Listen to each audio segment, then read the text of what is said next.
Hey, what do you think of the Treaty Principles Bill? After seeing the haka in Parliament, the Hikoi, the reaction both online and in person, I had some thoughts.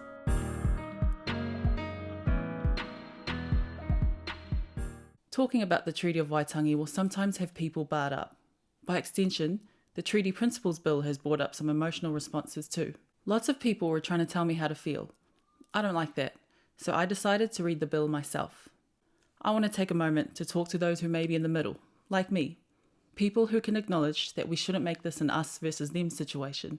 I strongly believe you can support Māori and be in favour of the bill. You can also support Māori and be opposed to the bill. There's so many different reasons and opinions that people can have.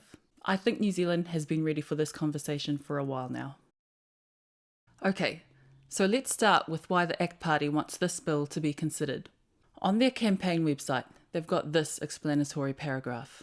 ACT believes every child born in New Zealand deserves the same respect and dignity, including equality before the law. The Treaty Principles Bill would restore the mana of our founding document by ensuring it delivers what it originally promised in 1840, ngā tikanga katoa rite tahi, the same rights and duties for all New Zealanders. The 3 treaty principles proposed in the bill are based on the 3 articles of the treaty. ACT Party leader David Seymour also said this during the first reading of the bill on the 14th of November. Mr. Speaker, in 1975, this House passed the Treaty of Waitangi Act.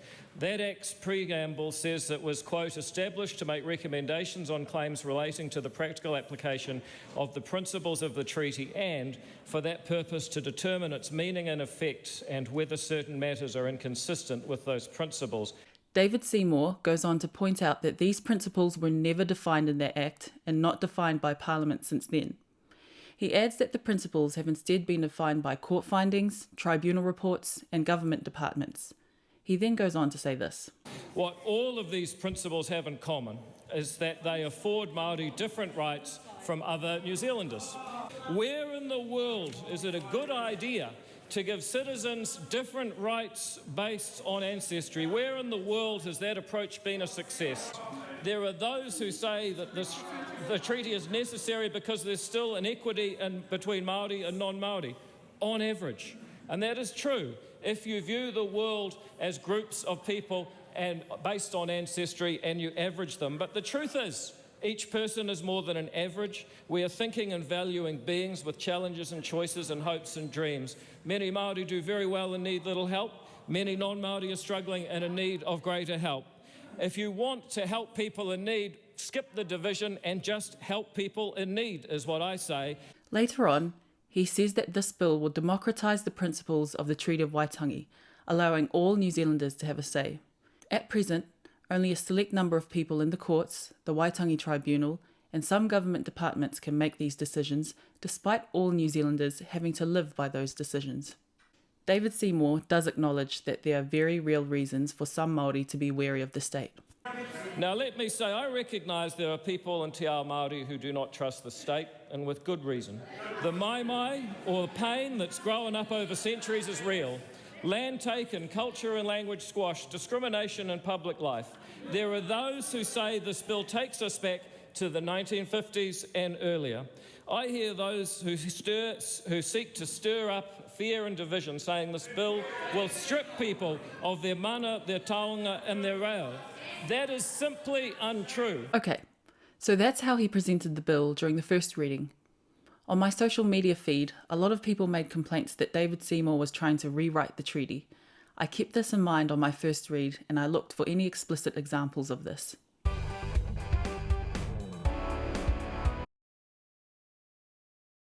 Alright, let's head into the principles. The first is that our executive government of New Zealand has full power to govern and the Parliament of New Zealand has full power to make laws. The second principle, in our paraphrase, is that the Crown will protect the rights that hapu and iwi Māori had under the Treaty of Waitangi at the time they signed it. However, if those rights differ from the rights of everyone, the Principle 2 only applies if those rights are agreed in the settlement of a historical treaty claim. This principle we've just heard seems to be one of the main reasons that some might have reservations about the bill. We'll touch on that later. The third is pretty straightforward. everyone is equal before the law. So Clause 7 basically says that whenever principles of the treaty is written in enactments, you have to use the principles that we just read before. Clause 8 is an exception to Clause 7.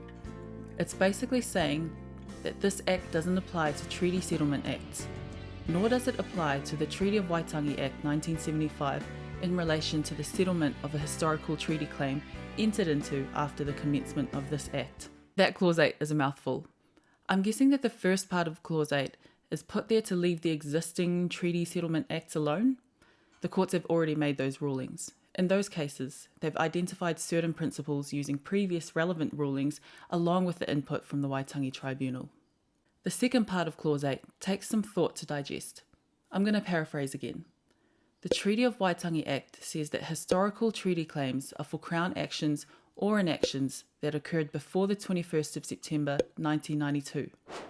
So the courts can keep interpreting the principles as per usual if the Crown action or inaction being scrutinised occurred before 21st September 1992, no matter if the claim itself is lodged before or after this act may come into effect.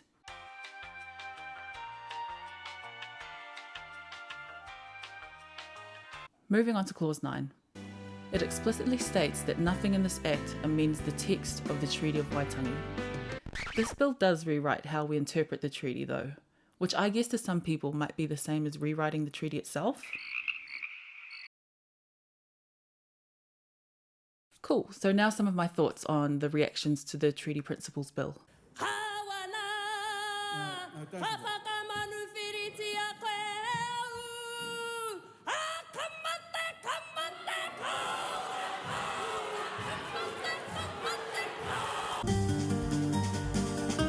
I'll say this first. I love lots of aspects of the Māori culture. My childhood was spent predominantly in Māori communities in the far north, in Hokianga and later in the central plateau of the North Island. I went to Kohanga Reo and learned how to speak Māori before even learning to speak Tongan. With that being said, I feel like Te Pāti Māori were weaponising the haka for two reasons. The first reason is one that I'm open to being corrected on. I thought that kamate was a war cry and meant to be intimidating. I only know that it was composed by Te Rauparaha while he was hiding from pursuit by warriors from an enemy tribe. If I'm correct about this background, then how is it okay to do that in Parliament? Like I said, I'm happy to be corrected or further educated on this. The second reason is that it was disrespectful and inappropriate in this context in Parliament, a place where people meet and debate and make important decisions for our country. There's a code of conduct that everyone is supposed to abide by. You could say, hey, the haka is part of Māori culture. Why can't they show their culture? I would counter that with how would Te Pāti Māori feel if someone did that to them while they were holding a hui and a marae. There are times where it's appropriate to do a haka or sing a waiata in Parliament. Hana-Rāwhiti Maipi Clarke did one during her maiden speech last year, which seemed to go really well. So yes, I did find that haka in poor taste. I think that people, especially in Parliament, should be able to bring ideas without being stifled. Everyone can join the debate and use their words to attack the ideas, not the person bringing it forth. The Honourable Willie Jackson. Mr. Speaker, shame, shame, shame on you, David Seymour. Ngāti Rehia will be ashamed that one of their sons has come up with a political stunt that looks to divide the nation. This bill seeks to give Māori rights and Indigenous rights to everyone. And there's no doubt that Mr. Seymour wants to totally change the treaty, Mr. Speaker, as we know it. Okay. By introducing the bill, though, Sir, National are allowing David Seymour to launch a 6-month hate tour. That's right. He's using that 6-month hate tour to launch a citizen-initiated referendum. And some of the National Party members that they are who are enabling this, that Māoridom will never accept our redefining of the relationship with the Crown. He is not standing up for democracy. He is using and abusing democracy against my people, against your people. How dare you, David Seymour? This is to you, David Seymour. You fuel hatred and misinformation in this country. You bring out the worst in New Zealanders. You should be ashamed of yourself, and you are a liar.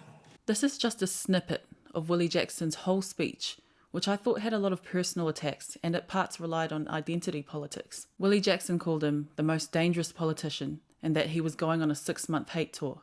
At times he was yelling and telling David Seymour that his Māori ancestors wouldn't approve him putting this bill forth. If you didn't know, David Seymour does have Māori ancestry, so Willie Jackson saying that Māoridom would never accept this was a bit of an irrelevant comment.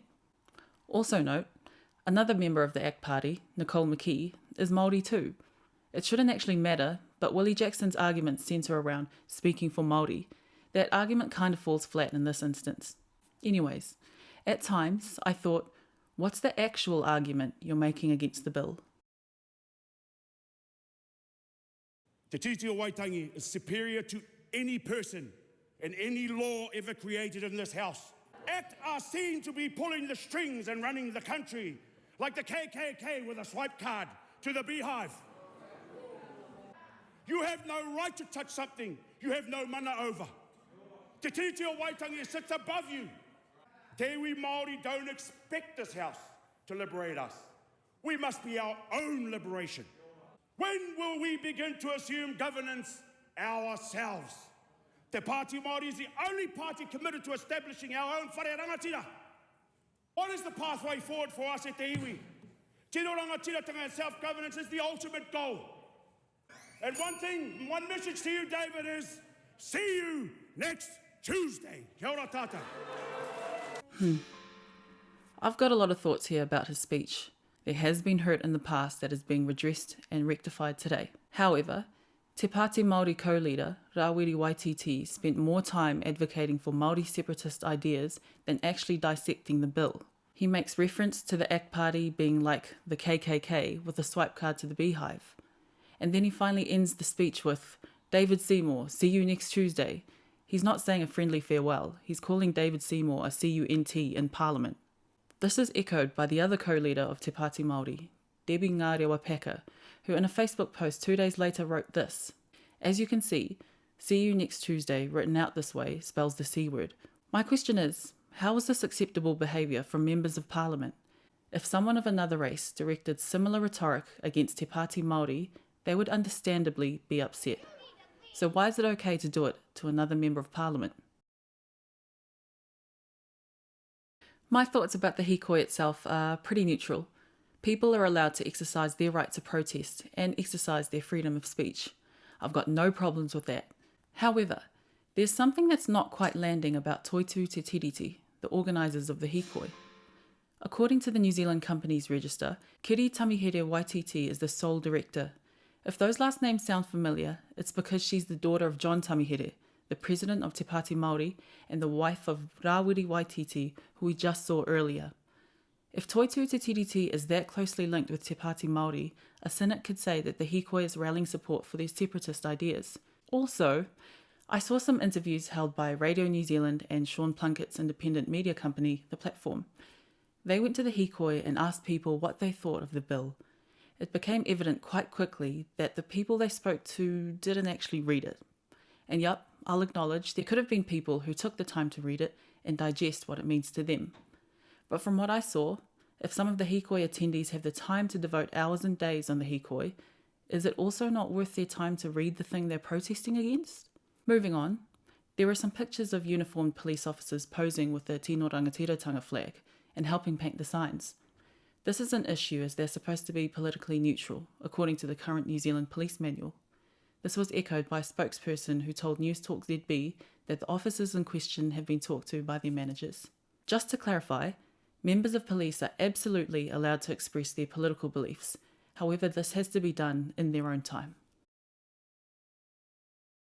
Continuing on, in the interests of genuine discussion, I'll show some compelling arguments against the Treaty Principles Bill. This is James Farmer. He's a lawyer who is part of the King's Council. He didn't sign that letter that those 42 King's Council lawyers signed and sent to the Prime Minister, Christopher Luxon, but he did write a legal commentary piece on his website about it. It covers why he didn't support the bill, but also why he was against signing the collective King's Council letter. James Farmer refers to the term treaty principles and how they're already being used in different legal contexts, first appearing in the Treaty of Waitangi Act 1975. The specific principles weren't defined. This was left for the courts and the Waitangi Tribunal to spell out from the text of the treaty, It also goes to note that some more mentions of the treaty principles in significant pieces of legislation, like Section 9 of the State-Owned Enterprises Act 1986. Section 9 was applied in cases such as New Zealand Māori Council versus Attorney General 1987 regarding the transfer of Crown land to state-owned enterprise. This is where the principle of partnership was determined by Justice Cook. New Zealand Māori Council versus Attorney General 1994 regarding Māori challenging the transfer of radio assets to a new state-owned enterprise. In this case, the Privy Council stated, with the passage of time, the principles which underlie the treaty have become much more important than its precise terms. James Farmer uses this to illustrate how the courts have, in his view, adequately articulated a way for the application of treaty principles on a case-by-case basis. His view is to let the courts continue to define the principles as cases arise, instead of a bill like the Treaty Principles Bill doing it. He doesn't have a problem with the first and third principles. He does see Principle 2 as questionable though. As we read earlier in the video, and I'll paraphrase again, Principle 2 says that the Crown will protect the rights that iwi and hapu had under the Treaty of Waitangi at the time they signed it. He ends his letter with stating that one of the implications of Principle 2 is that it could foreclose any future Māori land claims, which could leave the land claims part of the Waitangi Tribunal in an uncertain position. Honestly, that sounds like a really valid argument to me. I have a question though. Should we really leave the definition of the treaty principles of one of our constitutional documents down to the courts? Don't we need definition and clarity around this? I think leaving things vague leaves it open to abuse. The judiciary don't create statutes, Parliament does, ideally with debate and with public input. Yes, common law is a thing, like James Farmer says, but David Seymour wants to democratise the principles instead of having unelected judges and unelected members of the Waitangi Tribunal determine the principles as they see fit. Lastly, as for why James Farmer didn't sign that letter that 42 other King's Council members signed, he thinks that the members of the King's Council shouldn't be acting collectively using the status of the appointment to enter the political arena in a manner that they must know will achieve nothing, and given the assurances that National will not support the bill into law, is an exercise in futility. Good point, I reckon. If we know that the bill isn't going to be put into law anyways, it does seem like overkill to have 42 King's Council lawyers exercise their collective power. Remember, National Party and New Zealand First won't be supporting this bill after the first reading, so it's unlikely to pass into law. And speaking of New Zealand First, Casey Costello voices a really interesting reason why their party doesn't support the Treaty Principles Bill. We have and continue to reject that there are principles. We do not stand alone on this view that there are no treaty principles.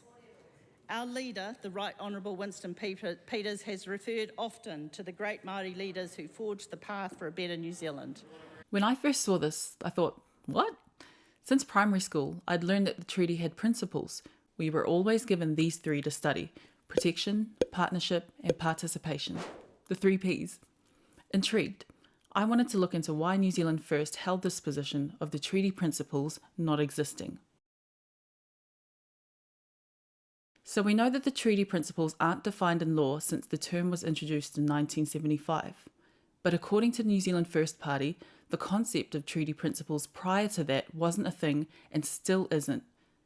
In his interview on the platform, New Zealand First leader Winston Peters referred to Sir Maui Pomare, Sir Peter Buck, Sir Apira Ngata, and Sir James Carroll, saying that none of them said there were principles. And, by the way, these 4 Māori men did tremendous work to address issues that Māori people were facing at their time. All of this before the Treaty of Waitangi Act came to be in 1975. In a speech during the House sitting in Parliament, Winston Peters added that the treaty is just that, a 3-clause document between 2 peoples. And guess who shares that same sentiment?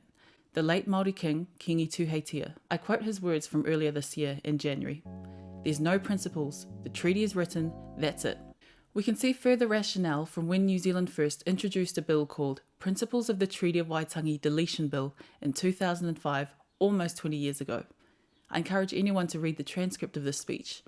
They wanted to get rid of the term treaty principles from legislation.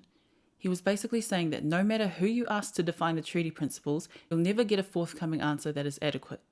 Additionally, he said that the principles haven't been defined because they cannot be. Even now in 2024, our courts have determined some principles, but they continue to evolve. If you look into both the bill that David Seymour put forward this year and the bill that Winston Peters put forward in 2005, you'll see that there'll be overlapping issues that they both try to address with their respective bills. Winston Peters shared these statements in his Parliament speech in 2005. The lack of definition has created legal chaos as activist judges, bureaucratic meddlers, and treaty lawyers have taken advantage of this void. These principles have also muddied the waters over legitimate claims of land alienation that do not need these so-called principles to be valid. The removal of these terms will have absolutely no impact on genuine claims. In fact, it'll lead to their being better resolved more quickly, even faster as the growing body of bogus claims is removed from the system, unlocking time and resources for legitimate claims. He called the term divisive and that it resulted in Māori being pitted against each other and against non-Māori. At the start, I mentioned that I was in the middle in regards to my feelings about the bill. While researching, I kept a list of reasons why people liked or disliked it. So far, this is my summary of arguments for and against the bill. Remember, some of the reasons we've already covered. People in favour may argue these points: that the bill defines the treaty principles in law, and that the principles are based on the 3 articles of the treaty.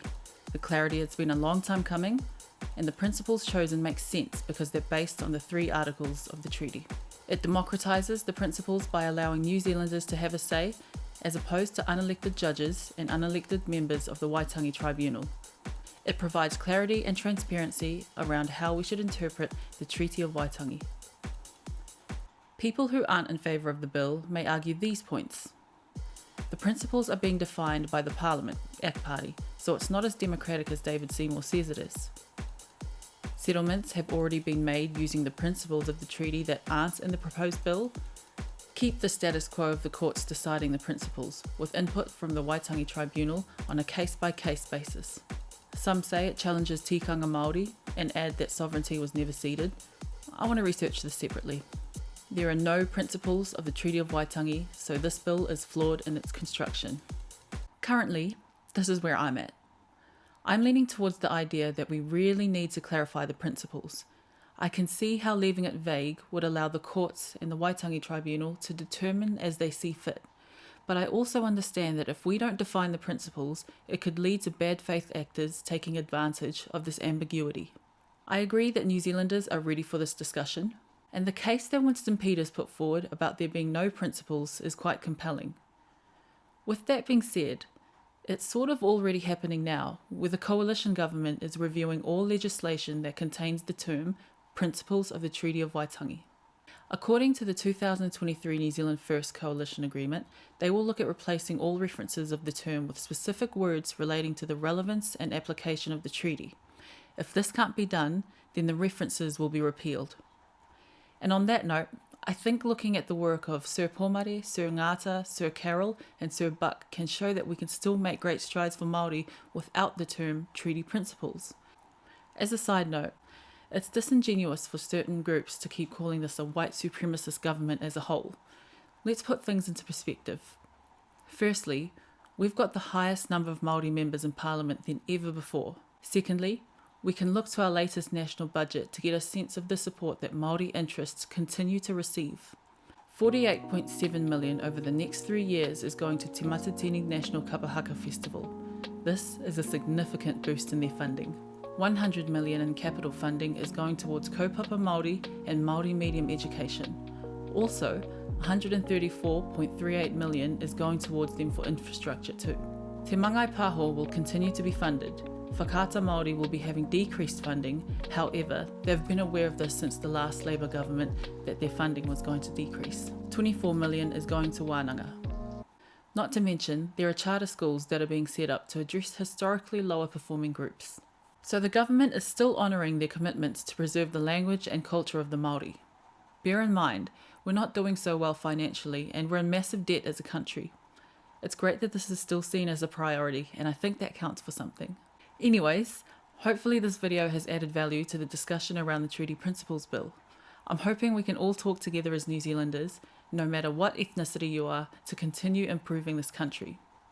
My grandparents and elder uncles worked to bring us here from Tonga, where they knew we'd have a better chance at life. We need to acknowledge that both the influence of the Crown and the Māori laid the foundation for what we have now. I love New Zealand, or Aotearoa, and I want to protect it. Take care, and thanks for listening.